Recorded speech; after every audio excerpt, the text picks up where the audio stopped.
Fibros fans, truly fantastic.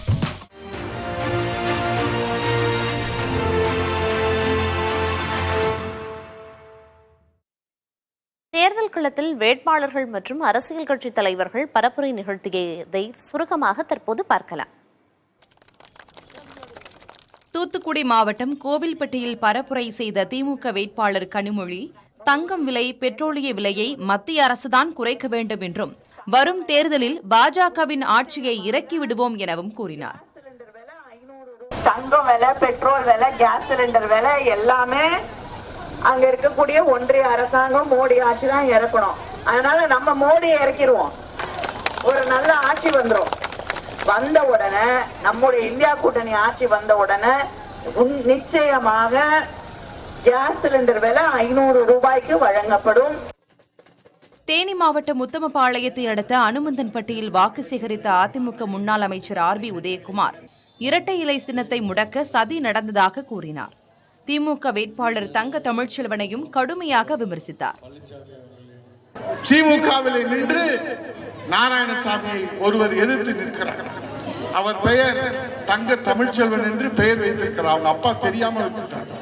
அவர் தங்க தமிழ்ச்செல்வன் இல்ல, தகர தமிழ்ச்செல்வன் என்பதை இந்த தேனி மாவட்டத்துடைய மக்கள் நிரூபித்து காட்ட வேண்டும். இன்றைக்கு பதவிக்காக எந்த சின்னத்திலே வேண்டுமானாலும் நிற்கலாமா? எந்த கட்சியிலே வேண்டுமானாலும் போகலாமா? அதை தேனி மாவட்ட மக்கள் ஏற்றுக்கொள்வார்களா? கரூரில் தாந்தோணி மேற்கு ஒன்றிய பகுதியில் பரப்புரை செய்த காங்கிரஸ் வேட்பாளர் ஜோதிமணி, மோடிக்கு எதிரான அலை தமிழ்நாட்டில் மட்டுமல்ல இந்தியா முழுவதும் உள்ளதாக குறிப்பிட்டார். 2019 தேர்தலை முன்னின்று நடத்திய நமது செந்தில் பாலாஜி அவர்கள் இந்த தேர்தல் நடத்துறதுக்கு இல்லை. அவர் மட்டுமல்ல, எதிர்கட்சியை சேர்ந்த எல்லா தலைவர்களையும் பிடிச்சி உள்ள வச்சுட்டு அதுக்கப்புறம் தான் தேர்தல் நடத்தணும் மோடி முடிவோடு இருக்காரு. அவ்வளவு பயம் அவங்களுக்கு தேர்தலை பத்தி. எப்படி ஜெயிக்க போறது இல்லை. அந்த அளவுக்கு தான் மோடிக்கு எதிரான ஒரு ஆளை தமிழ்நாட்டில் மட்டுமல்ல இந்தியாவிலே வீசு. விருதுநகரில் காங்கிரஸ் வேட்பாளர் மாணிக்கம் தாக்கூரை ஆதரித்து பரப்புரை செய்த MP திருச்சி சிவா, நாடாளுமன்றத்தில் ஜனநாயகத்தின் குரல் வளை நெரிக்கப்படுவதாக கவலை தெரிவித்தார். இன்றைய தினம் பாரதிய ஜனதா ஆட்சியில் நாடாளுமன்றத்திலே எங்களை பேச அனுமதிக்கவில்லை.